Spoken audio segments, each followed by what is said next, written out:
Hello, friends. Welcome to Love Wrestling Sunday Brunch. Spencer Love here. I'm getting a knock on the door, of course, 5 seconds after starting live streaming, as is wont to happen. But, gentlemen, it's a great day for wrestling. It's a great day to be chatting with all of you guys. As I answer my door, Josh, let us know how you're doing.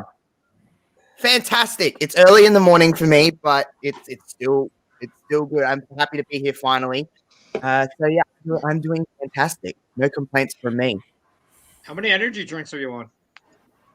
No, not. I literally got out of bed like 20 minutes ago, so I'm like having like smoothie and energy drinks later. Thanks, gentlemen. I appreciate the patience. Why would a great thing start off perfectly? But as I mentioned, great to chat with you guys. Josh, good to see you finally on here. Parrish, it's football day. How are you, man? Who dat, baby?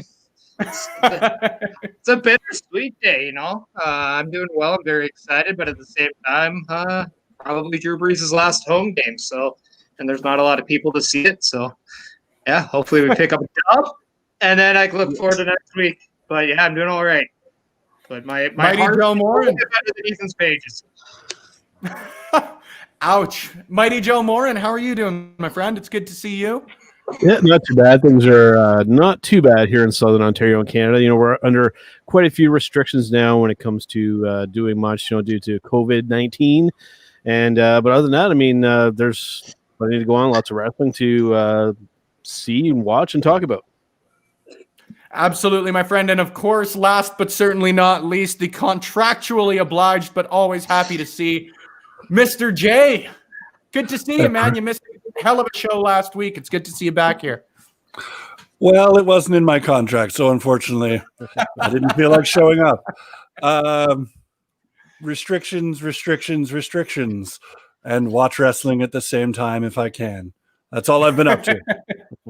Well, and it's all we can do, right? And if you guys are looking to keep up with more great professional wrestling content from some of the individuals you see here, as well as a ton more of the great content contributors we've got here on Love Wrestling, you got the social media handles going across the bottom. Those are the major platforms you can find us on. But if you want to keep track of us on your preferred podcast player of choice, or perhaps one of the systems, one of the networks, I guess, that you don't see scrolling along the bottom there, feel free to search up Love Wrestling CA. We are pretty well everywhere. We're live. We're bad. We're nationwide, to paraphrase ZZ Top. Now, gentlemen, I know that all of us are at various points in watching it, but of course, last night, the Impact Wrestling pay-per-view Hard to Kill taking place.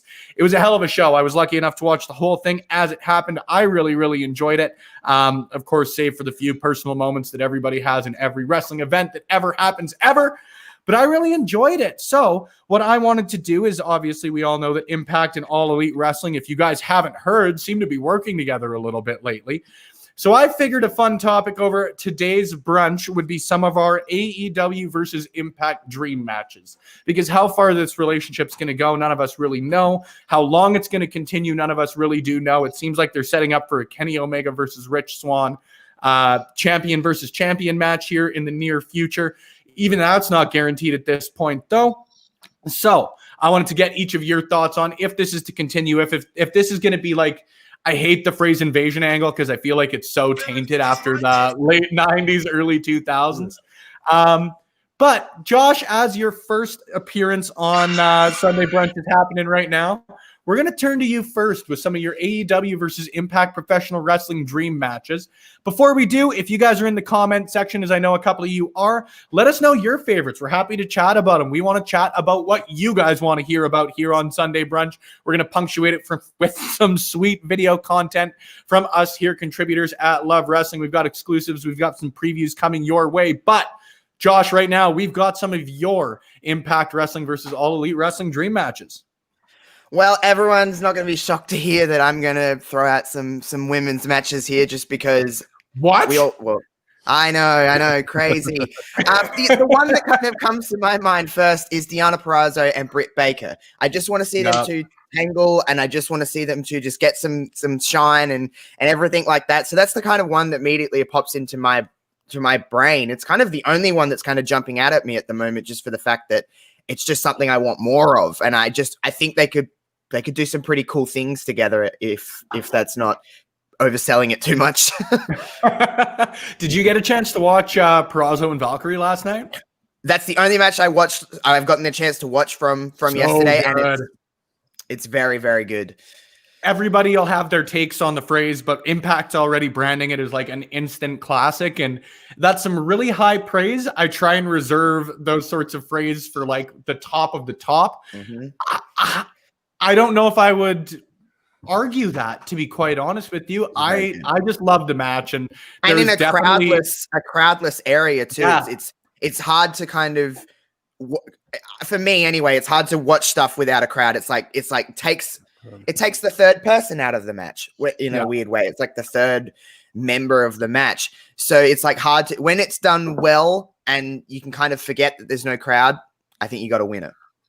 I even think now, and Joe, we'll move on to you for a couple of matches here next, unless Josh, you've got a couple in mind. But I think now that you're starting to see stuff like the Thunderdome and limited crowds back at AEW and that sort of stuff, I really don't hate the crowdless wrestling for Impact right now, because I think it gives a bit of a unique flavor to it right now, especially like you mentioned with that match specifically, but a lot of the matches they've had through this crowdless era. I really like the gravitas that a crowdless match sometimes has, and I really, really like the you get to really see everything inside the ring and hear everything inside the ring, and even just little trash talk moments. WWE, I think, is maybe a better example of it sometimes, with Roman Reigns being the first guy to come to mind for it. But like, you get to hear those little in-ring interactions that you normally wouldn't with crowds. So I think that Impact's done a great job. I think it's cool that they're doing it without fans still. Obviously, the safety end never hurts on that side of things, but we're not a safety podcast. None of us are safety officers, at least as far as I know. So, Joe, let's talk professional wrestling and some of your dream matches if AEW and Impact are to continue this working relationship. Yeah, for sure. And the other company to keep in mind here, where we might not be looking at a two-way working relationship here, this could be a three-way. You have to keep in mind too that that AEW has a somewhat working relationship with New Japan, so we could have a three-way kind of deal going on here. And I'm gonna go with the tag team kind of approach here, and the one that I'm really intrigued to see a possibility of would be the Motor City Machine Guns, of course, Alex Shelley and Chris Sabin versus the Young Bucks.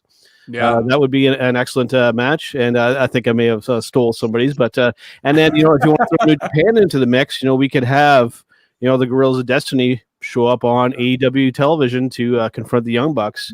They have a thing going on there. And another thing too, with we were just talking briefly about the lack of an audience. An interesting approach that Ring of Honor has been kind of taking. I don't know who all here or listeners have been watching some Ring of Honor lately, but they've to kind of counter the lack of fans, they've become very, very vocal in the ring during the matches. A lot of talking back and forth between the wrestlers and whatnot. So that's kind of been their approach to the lack of an audience. It's just lots of talking kind of going on, and it's interesting, and it is a bit of a distraction away from there not being an audience. Because I agree, like without an audience, it's like part of the show is missing. Coming with the Royal Rumble, if we don't have an audience, that's a big factor of that event not there. The fans counting down to each guy or girl coming out. I'm interested to see how that's going to play out, but I digress on that. But that some interesting tag team stuff could happen with these working relationships. That's what I'm looking forward to. Completely agree. And if you guys are in the comment section, don't forget you can let us know which matches you want to see. We'll offer our opinions. Whether we agree with you or not is a bit of a moot point, to be quite honest with you. It's a theme here. Parrish and I don't agree with each other all that often. So let's move to you next for some of your dream matches, right, so I can trash them. On to you, my friend. Oh, is it okay? That wasn't true. But no, I was like, is it a delay? Well, nobody ever said I was the quick one. But needless to be said, some of the matches that I kind of was going through, and I don't watch much of either promotion, but the ones when I look at it, I would love to see a hardcore match between Jon Moxley and Sami Callihan. Whether you want to call it a match or something like that, those two guys could beat the living crap out of each other, and I think it's money. Because when I saw Jon Moxley and Kenny Omega, as much as Kenny Omega is a fantastic athlete, he just didn't look like he belonged in that element. But Sami Callihan, on the other hand, well, that's his bread and butter, so that's a match I had. For Deonna Purrazzo, I had her against AEW Women's Champion, Hiraku Shida. So I would love to see that match just because, hey, champion versus champion, let's do it up. I had Jordan Grace against Nyla Rose. I think two big girls beating each other out. Yeah, man. And then I actually had Tara Valkyrie against Britt Baker. So those are my 3 women's matches. I also had FTR against Gallows and Anderson because, well, let's face it, WWE, that went out. And then I also had SEU against Violent by Design, get some 6-man action there. I had I had Darby Allen against Crazy Steve because, well, I like Crazy Steve. Ooh, that would got me interested. And then I also have Hangman Adam Page against Fallah Bahh because I think those 2 guys would actually be one of those matches that you wouldn't expect much of, but they'll just blow it out of the water. And then another one just for the sake of it, I had Myers against Cardona because, well, how can you not? I don't disagree, man. Now they're both with Impact, though. And Pac versus Eddie Edwards. It was another one that I actually liked. Was Pac versus Eddie Edwards. I think that those guys, they're great workers. They're workhorses. I think they would do well with each other. Yep. I completely agree. By the way, you had mentioned Callahan versus Moxley. For those looking into that, they did have a match with CZW together in CZW, so you can go check that out. But yeah, whether in the Impact arena or whether it be AEW, I mean that's a fantastic match that would definitely draw in some attention. And like you, I also had the Motor City Machine Guns against the Young Bucks. I figured you would. Those guys are just like they had the one match I think in Impact like a long time ago, and it was like Generation Me. But I mean, come on, like that's. I mean, they're head and shoulders better than now. I think I also had Santana and Ortiz against the North because I have to have Santana and Ortiz on there. Most underrated tag team in AEW for me. And well, I like the North, so I mean, who dat? Now, Go Canada. I'm going to make a point here, and maybe we can talk about it because we got a couple things lined up, including finishing this damn question before we go off on a side point. But one that I do want to bring up here and put a bit of a pin on, I don't think that Santana and Ortiz have benefited at all being in the inner circle. I don't think so either. I really don't. Talk about that in a second here, though. I hope they win this match they've got coming up on Wednesday. I really do, but I just I think they're the dark horse somehow. But we'll get back to that. The one that I really thought of, and you brought up his name briefly there, Parrish, is I want to see Adam Page wrestle Josh Alexander. And I've got no real specific reason. I don't, it's not like it'd be a technical masterpiece, or you can't really put any of those like cliche sort of stipulations on it, I don't think. I just think they're 2 terrific professional wrestlers. They're 2 that I personally happen to love. And as far as I could tell when I was looking up, I couldn't find anywhere they'd ever wrestled before. So getting the opportunity to watch those 2 go at it, if you've got the opportunity to, like you say, do it, whether it's for AEW or under the Impact banner, I think that would be an absolute barn burner of a match. Yeah. Purrazzo, I think, could wrestle a broomstick that you could consider a member of the AEW locker room. If they signed a literal broomstick, I'd want to watch it wrestle Deonna Purrazzo at this point. But I digress. The one that I wanted for her, to be quite honest, and everybody's mentioned someone different, which is really cool, but Deonna Purrazzo and Penelope Ford, I think, would be nuts. I think that Penelope Ford is really, really, she's primed for a big. I thought of that too, actually, but then I was on the same wavelength as you. I think she's really primed for a big year, even in the couple of months that she's really gotten a shine or a premier spot or whatever phrase you want to put on it. I think she has done an excellent job, an absolutely excellent job. So more power to her. I want to see her wrestle the best. Yep. In my opinion, there aren't many better female wrestlers in the world right now than Deonna Purrazzo. Mr. J, we'll move on to you. I would be inclined to agree with most of the suggestions, but I'll throw out a couple that I think would be interesting to see. Darby Allin versus Eddie Edwards. I'm not sure if that one got mentioned, but also I'd love to see Rosemary versus either Hikaru Shida or Abaddon. I feel like that would be so much fun to watch. And also what I would want to see if we were going to go with this whole thing, because he's there, I would love to see Decay meet Big Money Matt just to see what would happen. Like, I don't think it would end in a match, but just the segment would be, well, this is peculiar, isn't it? It would be great. And I don't know if everybody liked it, but I thought the decay work was fantastic, and I'd love to see more of that. But basically, my women's match would have to be Abaddon versus Rosemary, and or maybe even Rosemary versus Thunder Rosa. Yep. Ooh. That would be, because they're both incredible characters at this point, and I love watching those two work. And basically, all the other matches, I want to see that. So if we can make that happen, Now, I don't Joe, know if we can make that happen, but it should happen. Now, Joe, you raised your hand. Yes. I have another one I just thought of, because I don't think I mentioned the women's match. For me, that one that would intrigue me would be Deonna Purrazzo versus Thunder Rosa. And if you wanted to even kick it up other notch, throw Serena Deeb in there and make it a triple threat. Yep. I think Serena Deeb has been absolutely fantastic. Same thing, man. Right? Like the NWA Women's Championship, it's kind of cool the way that, like, I can't really describe this properly, so excuse me as I make an idiot of myself, but like the NWA Women's Championship and the wrestler carrying it. Thanks, Parrish. I appreciate the permission.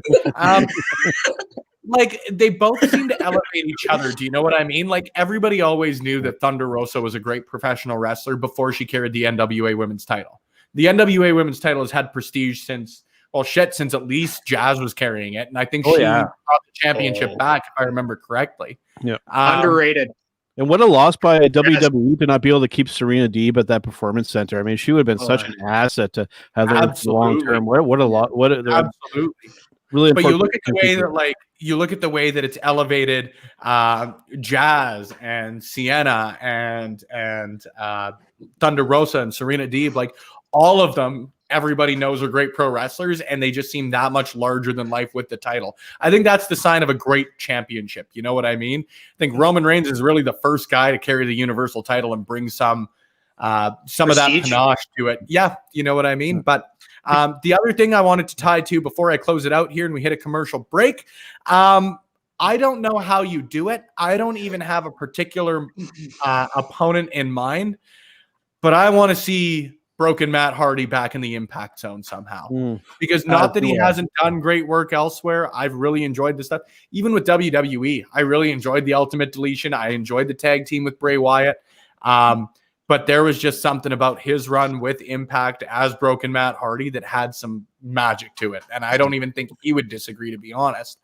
So even if it's just like a backstage segment, is like you say, is Big Money Matt, and you maybe see him flip a switch or something like that. I don't know, again, how you do it, but I would love to see that tied back somehow. Yeah. Before we do that, you were mentioning NWA. Is it not likely, with Cody Rhodes and his affiliation with the NWA from his family heritage and the fact that he's a former champion and the fact he worked with Magnus, could we not see a working relationship with AEW and NWA? Because we already are right now. That would, or are they already included with the TNA, and mix that in, and then for sure, add that to the whole thing, because I think there's a lot of talent in NWA, especially when we talk about the women. Yeah. That could really add a good dynamic there. Absolutely. Yep, I agree. I think before Thunder Rosa came to AEW for her appearances and continuing appearances, I wouldn't have believed you guys if AEW and Impact were working together. You know what I mean? But I really think that, not to undersell what they're doing with Impact right now, but I think the NWA and AEW working together really was the first sort of sign that really the only option that I don't see on the table right now is AEW and WWE. And even then, I think that would likely, and I say this with no insider knowledge, obviously, but would likely obviously be on hesitation on one side. Oh, yeah. I really do, right? So we're going to talk about that a little bit later. We're going to come back after this break. We're going to allow you guys to refill your coffees, your whatever beverages may be in your coffee mug right now. I'm going to get to my next interview exclusive. This is an interview that hasn't been announced, and we'll chat a little bit about after the break. So I've got a quick clip for you from an Impact Wrestling star / former Impact Wrestling star right here on Love Wrestling. Stay tuned on this week's Sunday Brunch. I think people can look at your X Division run and your X Division championship run as sort of an attempt to break out as a singles guy as well. But before that, were there ever any attempts, to become a singles guy or break away from being the Christs and become Jake Christ? Not really. There was with being in OVE for the last 3.5 years, and then they broke that up, and then they put me into cancel culture. So it was like they were kind of just they're going to bounce me from group to group anyway. So like who knows, but like I as far as the past, like I never really tried to break out as a singles guy or anything like that. This will be the very first opportunity. So wish me luck, bud. Oh, dude, 110%. At the very least, I can guarantee you've got a fan in me. In Thank saying you, that, though, That's all I we're need. well, good. I hope I pay the bills then. I wanted to ask then, like with your X Division run and being the first time that you tried to break as a singles guy, were you intimidated? Did you see it as a major opportunity? What were your thoughts leading into that? I just saw it as a major opportunity that the company was putting stock in me, and plus it was my very first major championship I ever won. I think about AJ Styles. I think about all the guys that's held this championship: Chris Sabin, Christopher Daniels. The list goes on and on and on, and how many great people have held the X Division championship, and to be able to wrestle one of my best friends for the championships and beating him for it was just the icing on the cake. Love For you, sure, Swan. dude. Jake Christ, that's the next guest that we've got coming up on Spencer Love Interviews. That one's going to be coming out this Saturday. So this very YouTube channel that you guys are watching this edition of Love Wrestling Sunday Brunch on. If you're not subscribed, hit the subscribe button. If you are subscribed, and you will get the notification in your inbox when that comes out this Saturday. I really, really hope you guys check it out. He's done a lot of interviews lately, so it's been very, very cool for me to sort of play off of those and pick his brain and get deeper in answers like that. Everybody has asked him about his X Division championship run. It was really cool to dive into his first attempts to be a singles star, really dive into some cool stuff like that. We talked a little bit about Brody Lee. It was really just cool to get a lot of his thoughts because up until recently and up until he started doing a bit of a Jake Christ media tour, he hadn't done a ton. So it was really, really cool to get the opportunity to speak to him when, frankly, outside of knowing he was a great pro wrestler and a great dude from the interviews I'd watched, it's cool to get to pick his brain. Very, very excited for you guys to check that one out, as I'm excited for you guys to check out some other great content that we've got coming up here on Love Wrestling.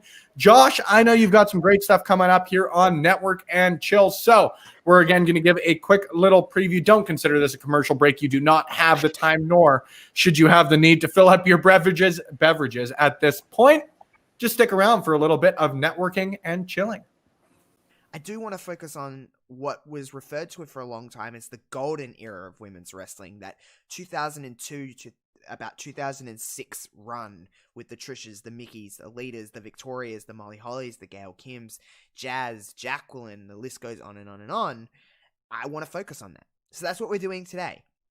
You see in the description below, you see by this title what we're watching today. Today we're going to be going to January 27th, 2003, an episode of Raw. We'll be seeing Trish Stratus take on Victoria in a street fight. Now, I know everyone's thinking, Victoria and Trish had a few hardcore matches. Yes, they did. Back in 2002 at Survivor Series, they had a hardcore match for the Women's Championship where Victoria captured her first Women's Championship within only a few months of actually debuting. It's pretty cool. They had a really cool story going into things. If you remember, Victoria was very obsessed with Trish Stratus from their fitness modeling days, so they had quite a story, I should say.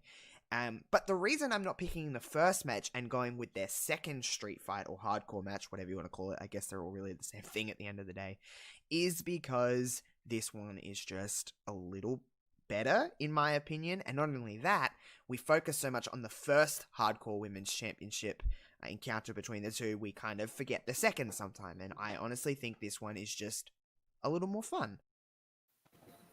Man, and you know, the nice part is I get a little sneak preview of all of these as I'm doing up the advertising. So it's always fun for me, Josh, because like I actually do go along and like watch along and that sort of stuff. Same with Turnbuckle Rewind, Joe, is like I'll watch along with the matches you guys pick. And I think you were bang on with that last point you made there is like, I think you're even seeing it nowadays where, you know, the first Women's Royal Rumble was fantastic, but in my opinion, It was really good. I think the next two have been better in my opinion, or the next one's been better in my opinion, right? Like you sort of forget after you sort of cross off like the monumental firsts, how good the rest of those matches are, right? Yeah, no, definitely. It's we always forget. It's like I'm wearing a shirt right now that's Sasha and Bailey at Brooklyn. That's a fantastic match. Sometimes we forget the fact that they had another banger a month later with their Iron Woman match, and sometimes we don't talk about that one enough.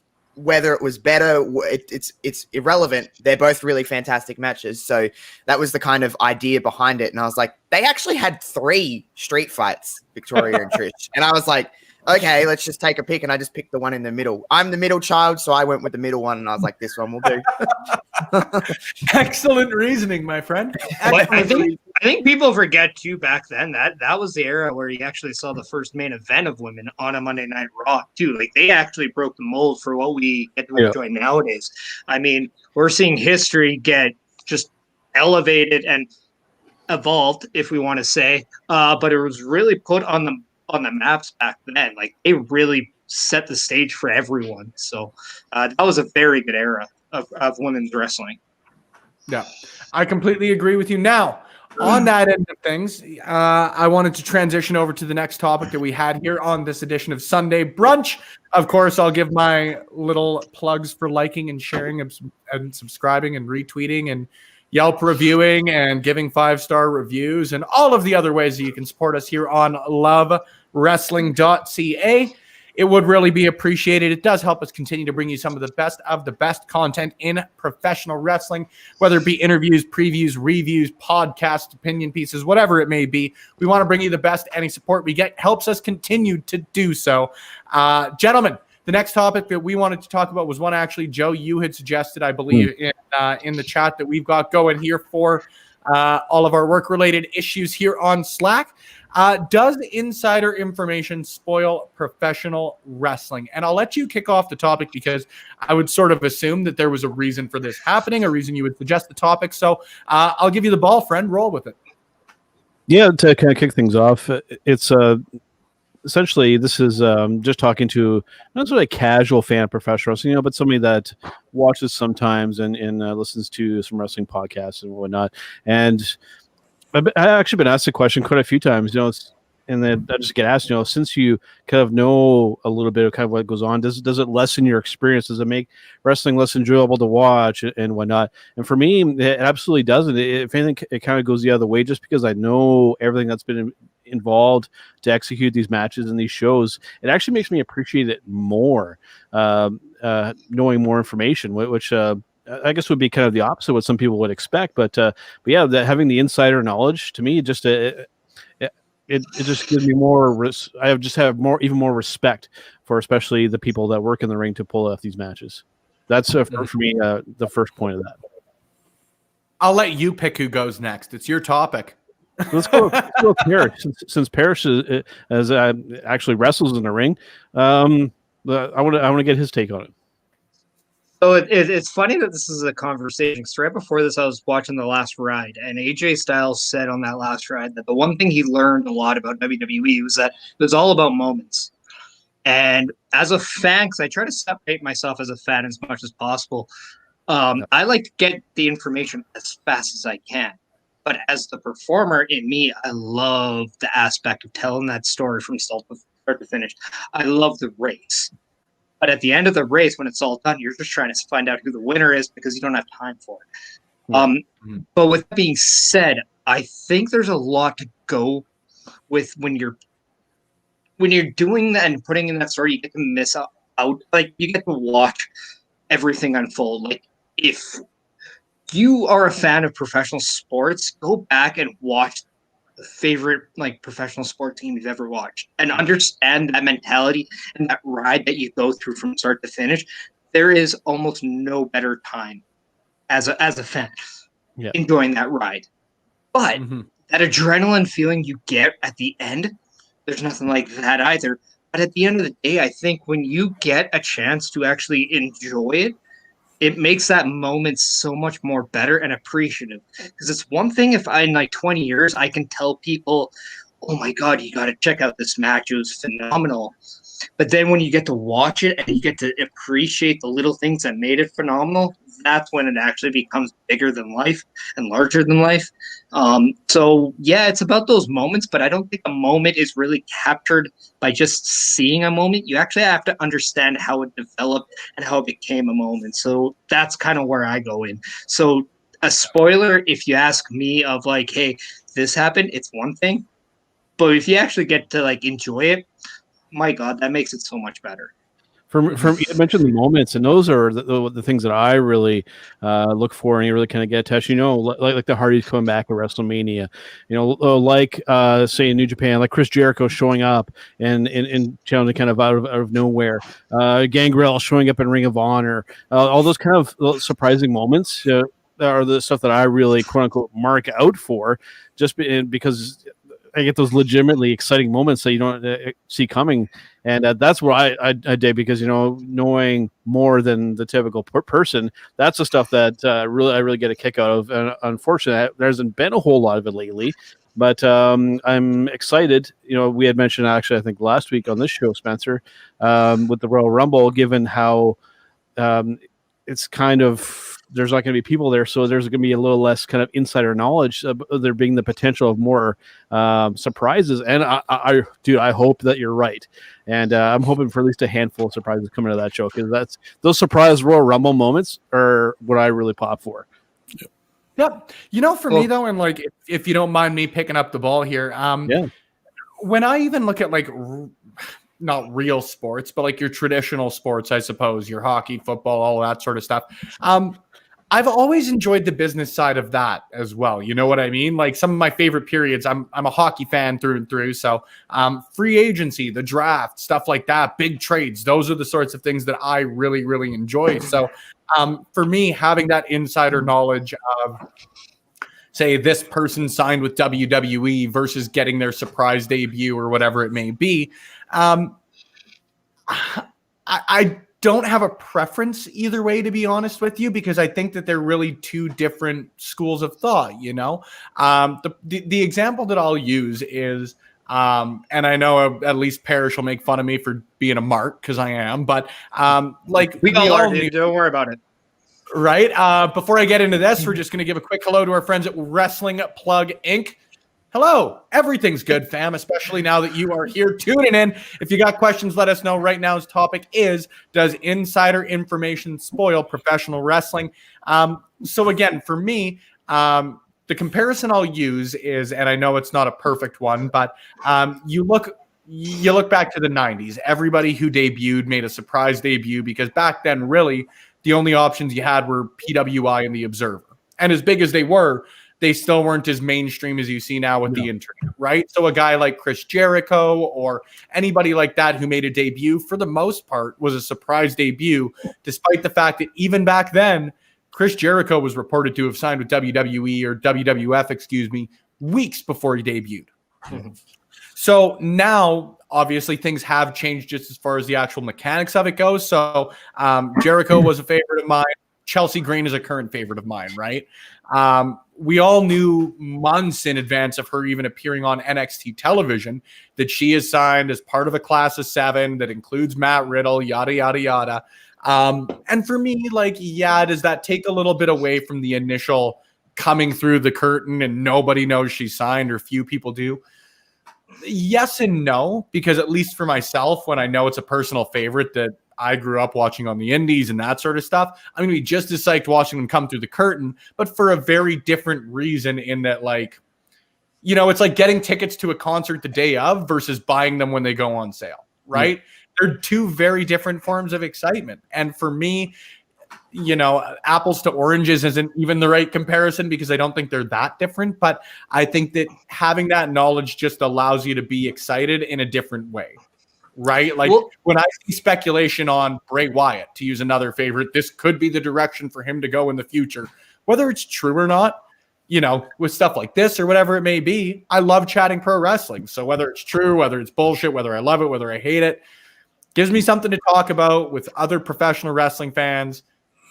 I'm cool with it. I search it out in any sport. nonetheless professional wrestling. Before we jump in, Joe, I'll let you again. It's your topic. We'll let you pick the next person. But Wrestling Plug Hobson says, in my opinion, it does, but that doesn't mean I don't love it as part of the sport. I don't think I could have put it better myself, to be honest with you. Yeah. For sure. And I mean, that's almost a topic in itself, and the great debate about pro wrestling being a sport, but I'm sure that's probably a topic for another episode. Let's go with Mr. J. I want to get to his take on it, and then maybe over to and then we can go from there. Alrighty. Gentlemen, if I could sum it up in as few words as possible, knowledge is power. And yet, let me finish. Let me finish. I'm contractually obligated to make intelligent statements on this show, so allow me to flush out the thought process here. I see it. I know I'm on a time constraint, Parish. I'm aware. Working. I was just saying. I was waiting for the knowledge. I was gonna say you're only contractually obligated for one, apparently, because there ain't been one yet. Sorry, cheap chirp. Get back. Ouch. You've wrecked the flow, Spencer. You have wrecked the flow. Allow me to restart here. Knowledge is power, but I don't think that knowledge impedes on the journey that is more important than the destination in professional wrestling, because a story is more important than the result. Yeah, most times. Yeah, like even if you look at it in the context of like say an individual match, for me, I could know the winner of a match and still sit and enjoy that match. You know, I'm sure all of us have sat down recently. Hell, two of you guys have podcasts doing it, sitting down and rewatching matches you love, right? And despite, again, the different kinds of enjoyment I think we get out of it, you know, sort of the initial shock of the winner versus sitting and appreciating the full match. I still think that they are both very valid forms of enjoyment, for lack of a better way to put it. Josh, we'll hop to you and then we'll hop to a commercial. But before we do that, and I catch my microphone ever so suavely, Wrestling Plug with a couple comments here. In terms of the Rumble specifically, I love hearing all the speculation about who's showing up, then seeing what happens on the show. I think it's a bit of an outlier, but also a great example. Because I'm in the same boat. Every year it seems like you hear about like 15 people who are confirmed to return. And then you still get, you know, maybe 2 or 3 people who do return. And even then one of them was never rumored to return. You know what I mean? Like last year again, I think that there was a lot of speculation about Edge returning. I didn't hear one iota of anything about MVP returning. No. Right? And same sort of thing. You hear everybody talking about your potential individuals to return in the Rumble. No one was talking about MVP. And that guy, like, not to make a pun because everybody has, guy's been one of the MVPs of Raw over the last year. Easily. Wrestling Plug also says, before we hop to Josh, if the show wasn't scripted, we'd have 0 complaints. Yeah. Good point. It's an accurate statement. Josh, to you, my friend. Okay, so I personally don't like spoilers. Personally, I understand the kind of preference with people and I get why people view them and stuff like that. I still see some because it's Twitter and, you know, you see kind of everything. So they pop up here and again. But I guess the best way I can put it is that, so I watch a lot of wrestling, but my sister doesn't. She's like in between casual and hardcore fan. She used to watch it a lot more, but now she just watches the big stuff, you know, the Rumbles, the Manias, and just pops in every now and again. So Rumble last year, I didn't really like to see. Of course, I seen stuff about Edge, and like everybody did. Like, is Edge coming back? No, he isn't. Yes, he is. Like, we don't really know. That actually piqued her interest enough to be like, I'm going to watch this with you because I want to see if Edge is going to come back. Okay. So I guess the thing with insider info is that if that never really happened, you might not have got another fan in to watch and see the speculation unfold. So I guess it works both ways. Me personally, I don't like spoilers. I don't like to read any of them. I'm a story person. I just like to kind of watch it and be surprised. That's the way I enjoy it the most. But I do see why someone would look into, you know, if they're feeling a little uninterested in wrestling, it can work. It's a double-edged sword because it can work both ways, but it can get you back in and go, okay, I want to see if this is going to play out. So I understand both, but I think from my experience, it ruins it for me. Fair enough. Now, as I mentioned, we're going to get to a commercial break here very, very quickly. This commercial, in fact, is a very fun commercial for me to get to watch. It's a very contractually obliged commercial to have gotten made. But check out this commercial. Obligated. Back off. Contracts. Education. Back off. Stick around, though. We've got a big announcement through this commercial. And when we get back, Mr. J is going to talk a little bit about it. You're going to want to see what we've got coming your way on Love Wrestling. Greetings, one and all. Mr. J here with a contractually obligated promotion. Doesn't that feel good? I suppose it does. I'm here to tell you that on January 20th, the last Thursday of the month,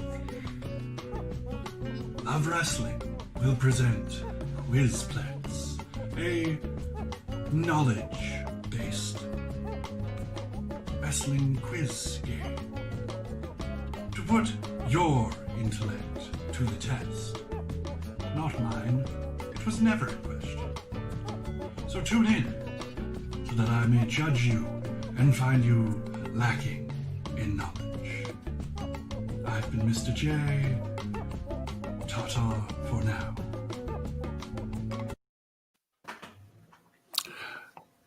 I believe the words brilliance come to mind. If you ever wanted to test your wrestling knowledge, tune in on January 28th and find out just how much you know. I believe we have a few guests on that particular evening. Contractually, I don't know who they are, and I don't really care.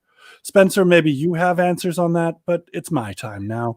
So tune in January 28th. Find out how much you know. Also, laugh at people when they fail. I know I will be. Back to you. I want to review your contract. You signed a 5-year deal with me, sir. 5-year deal with Stein. Yeah, we locked you up long term. With the Dolphins. Yes, ladies and gentlemen, everyone in the chat and everybody watching later on not next Thursday, the last Thursday, the following Thursday from next Thursday, the first edition of Thursday Night Quizplex takes place here on Love Wrestling. There are a lot of great quiz shows out there. We don't want to compete with them. We want to dominate them. So head to Love Wrestling, hit the subscription button, and stay tuned. We've got lots of great stuff coming your way, including some guest announcements, some competitor announcements coming your way on next Sunday's Sunday Brunch. We are in negotiations. Again, those contracts that we so want to redo with Mr. J have to come into question, but you guys don't want to miss out. We've got lots of great stuff coming your way. We're going to have prizes for winners. We're going to have lots of great conversation. We're going to have professional wrestling and everything in between. Make sure you guys tune in. As I mentioned, it will be available here on YouTube. I'm not great technology-wise. We're trying to figure out how to stream it elsewhere. I know we can in a way that's easier than my small old man brain to figure out, but we'll get there. Make sure you at least tune in here on YouTube. We may be on Facebook, we may be on Twitch, but we will be live testing your knowledge of wrestling trivia. Now, let's get back to the discussion. It's Sunday Brunch. There's no need for us to promote too much here outside of, the necessary stuff. We've got to hop in because I know Josh will pop for this one. Spoiler alert, Billy Kay wins both Rumble matches. Absolutely, 100% agree. Man. Needs to happen. Well, and that might be a question we hop into here. Who do you guys think? We'll hop in for quick answers. Try and keep it to a minute or less because we have about 15 minutes here left on Sunday Brunch. Who are some individuals that you guys feel are primed to have big years in 2021? Regardless of promotion, try and keep it to 3 options. I know we can sort of go on forever as far as this goes, but Parrish, we haven't started with you on anything yet. So who do you feel are primed to have big years over the next 12 months? Well, if I'm gonna go with Impact, I'm gonna go with Deonna Purrazzo. I think she's gonna just keep going and going and going. As I go with AEW, until I'm right, I'm gonna say Hangman Adam Page. Fingers crossed. But still on that one. But when it comes to guys that I want to see more of, I go to NXT UK and I go to Jordan Devlin. I think that guy, anything he's doing right now, he's just kicking its ass. And I think that guy should be pushed. That guy should be used more. That guy, I think, has exceeded what the Cruiserweight title is. I think he is someone to watch in 2021. Yeah. Mr. J. Billy Kay, obviously. Because if it doesn't go anywhere, if it doesn't go anywhere, if it goes nowhere, then why are we doing this? If it goes nowhere, why are we doing this? They broke up the Iconics. I'm still upset about it. I cry myself to sleep about it. It's ridiculous. Billy Kay in WWE, John Silver AEW, or Darby Allin. I know he's had an amazing run so far. I want to see more. And in Impact, I want to say Moose because he really impressed me last night. And I'm not a huge fan of Moose, but I really enjoyed what he did last night. It was actually really fun to watch.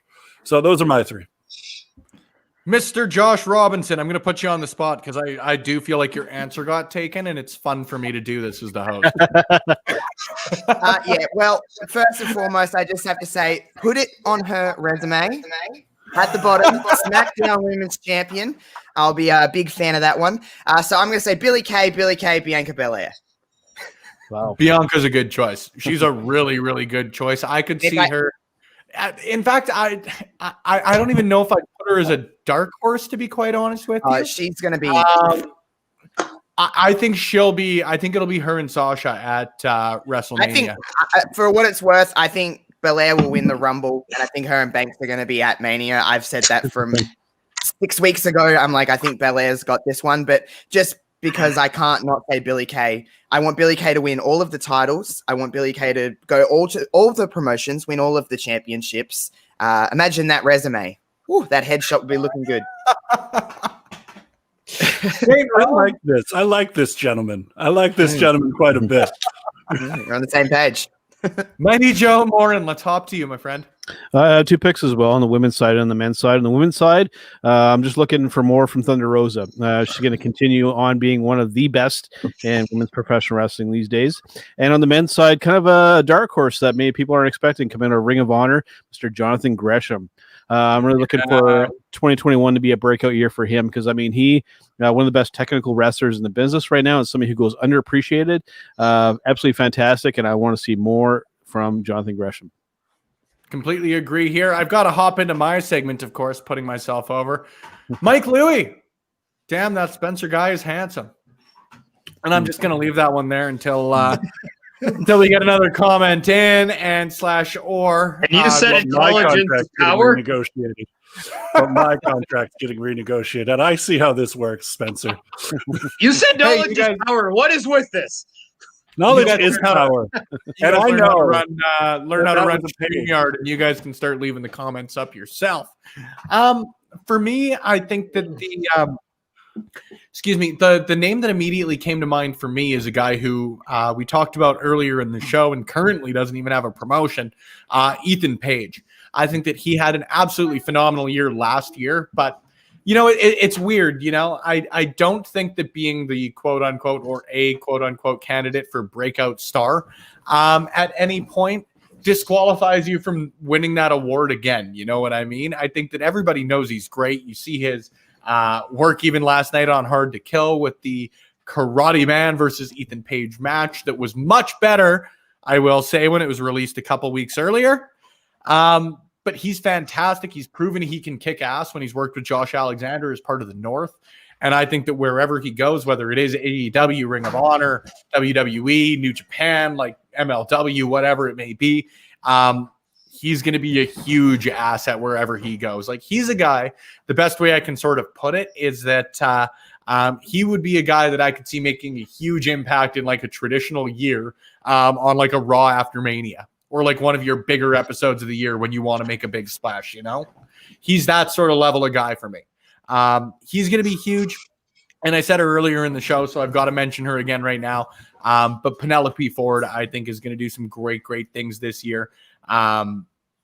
She's just a great athlete. There's no other way to put it. And getting her Easy more on the eyes too, by the way. Yeah, you're not wrong. Yeah. And I think that, like, you know, you look at people with sort of that X factor, for lack of a better way to put it. I know it's a couple of years ago, but I always look back to that match at All In that Joey Janela was involved in, and her segment there, which fantastic. Yeah, exactly. And it was 30 quick seconds, but she was the highlight of that match, right? And I think the more and more you can get her on screen, better and better she's going to do. Josh Robinson hopping into the chat here. Josh is handsomer. I mean, Not even a word. it is now. I made it a word. I'm Australian. I don't have to make any sense.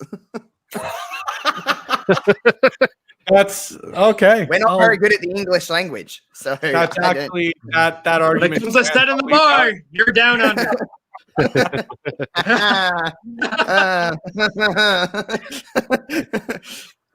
the nervous laughter. I had to let it keep going to see how long it actually would go, to be quite honest with you. What can you do?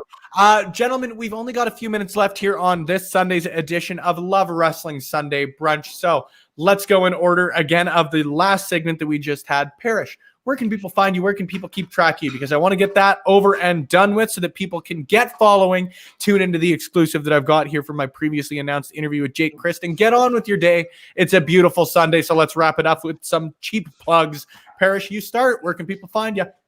Okay, with restrictions, you can find me at 70. Oh, no, that's my address. Never mind. At Twitter, it's at Chris Parrish. At Instagram, it's Chris.Parrish. Every Sunday on Sunday Brunch.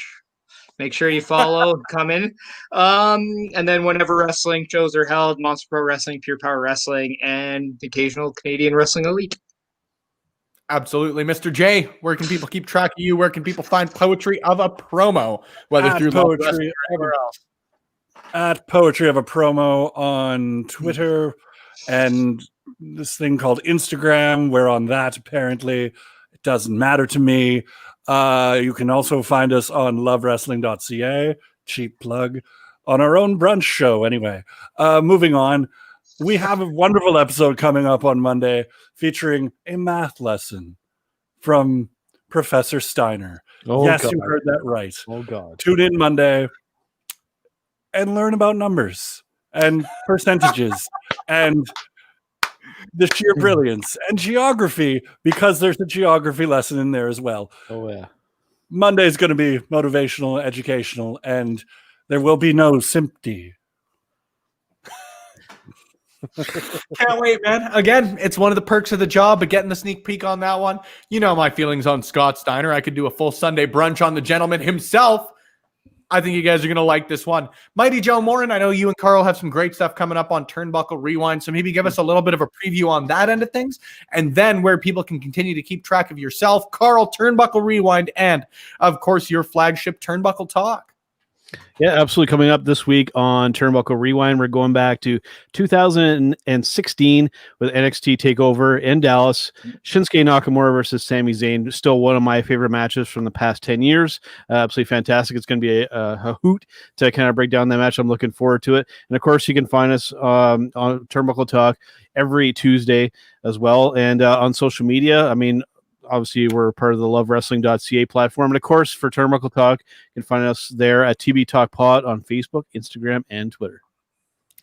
Josh, I know we gave a brief preview of what you could expect on the upcoming edition of Network and Chill here on Love Wrestling. But, of course, for anybody who may not have been tuned in earlier, let them know what you've got coming up. Let them know where they can find you, because, man, like, if anybody wants to think I'm busy, you can look no further than what Josh is doing to completely cross that argument off of your arguments list. Josh, where can people keep track of you, friend? Okay, so Network and Chill. I love this podcast because it's so easy for me because I just get to watch wrestling. So this Thursday, me watching Victoria and Trish Stratus in a Chicago street fight. So come and hang out with me. Load up your WWE Network. By the way, I just want to say most of the matches that I'm picking are on the free version of the WWE Network. So you don't even need a subscription. I'm trying to do my best to do it, but you know, most of us have subscriptions to the network. If you want to follow me, it's Josh Robinson 00 pretty much across the board. I'll plug my Twitch because I have fun with Twitch. So if you want to come and hang out with me on Twitch, I stream 4 or 5 times a week, twitch.tv/Josh Robinson 00. I play some wrestling games. I play some Grand Theft Auto. I do all different kinds of stuff, whatever I'm really feeling in the day. So come hang out with me and laugh at me for being really horrible at video games. Come see the abomination. Oh. Man, let me tell you, and I say it often that I am just not familiar with the intricacies of Twitch. I don't know what a raid is. I don't know what bits are. I don't know that stuff yet. But what I do know is like I do love hopping in chat rooms. I love watching you on Twitch. I love like just interacting with people. You know what I mean? Twitch is a good platform. I just don't know enough. But it's fun. We'll get there. We'll get there eventually. Hopefully sooner rather than later. You guys will be able to check this Sunday brunch out on Twitch. I'll get working on that end. But again, my feeble old man brain will have to take a little bit. I'm the oldest one here, I think. Not you. Yeah. I'm the old man of the group. Hey man, I'm not here to sewer How you. old are you?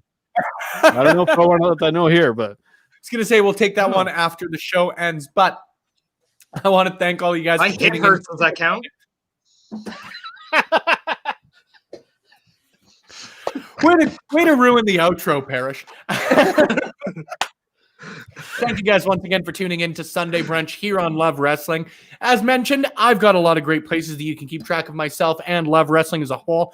If you want to find us anywhere as a brand on social media, whether it's your favorite podcast provider, whether it's YouTube, Twitter, Facebook, whatever, you can find us on most of them at Love Wrestling CA. If you see the logo, it is us. If anybody's trying to copy us, well then damn it, we're doing a better job than I thought we were.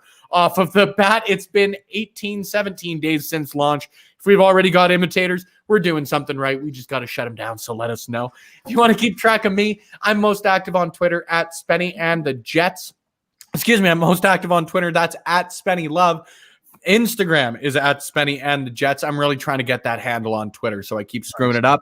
So if you guys want to keep up to date with the latest and greatest of what I am doing, of what Love Wrestling is doing, I'm a retweet machine. You can keep track of everything there. I'm going to close out this edition of Sunday Brunch with another exclusive from Jake Christ from our upcoming interview. Again, hit the subscribe button here on YouTube, wherever your podcasts are played, to keep track of when that's going to be released. But we're going to get to a quick exclusive here before we close it out. So stay tuned. After that, we're all done here on Sunday Brunch. Thanks for sticking around. Tune in next Sunday. You have to close it out, and obviously a bit of a tougher note with the world of professional wrestling right now, but I do have to ask your thoughts just as far as Brody Lee goes, if you had an affiliation, anything like that, or just provide no platform if there's anything you'd like to speak on that end. As far as Brody Lee, my heart's crushed. Obviously reading all the stories and the interviews and stuff, and the tweets of the other brothers and professional wrestler tweeting about how great he was. Like I happened to run into him here and there throughout my career, but as far as me knowing him, I really didn't know the guy. I probably had maybe one conversation with him my whole entire career. So our paths never really they crossed, but when they did, they didn't cross for that long. Ring of Honor, Dragon Gate USA, maybe like we never did any Evolve, but I think those were like the only two companies that our paths, maybe 2CW in upstate New York. But as far as I never really knew him, but my heart is broken in a million pieces due to just how great of a guy that I hear that he was, and leaving his sons and wife behind is just it's crushing. It's crushing, and the good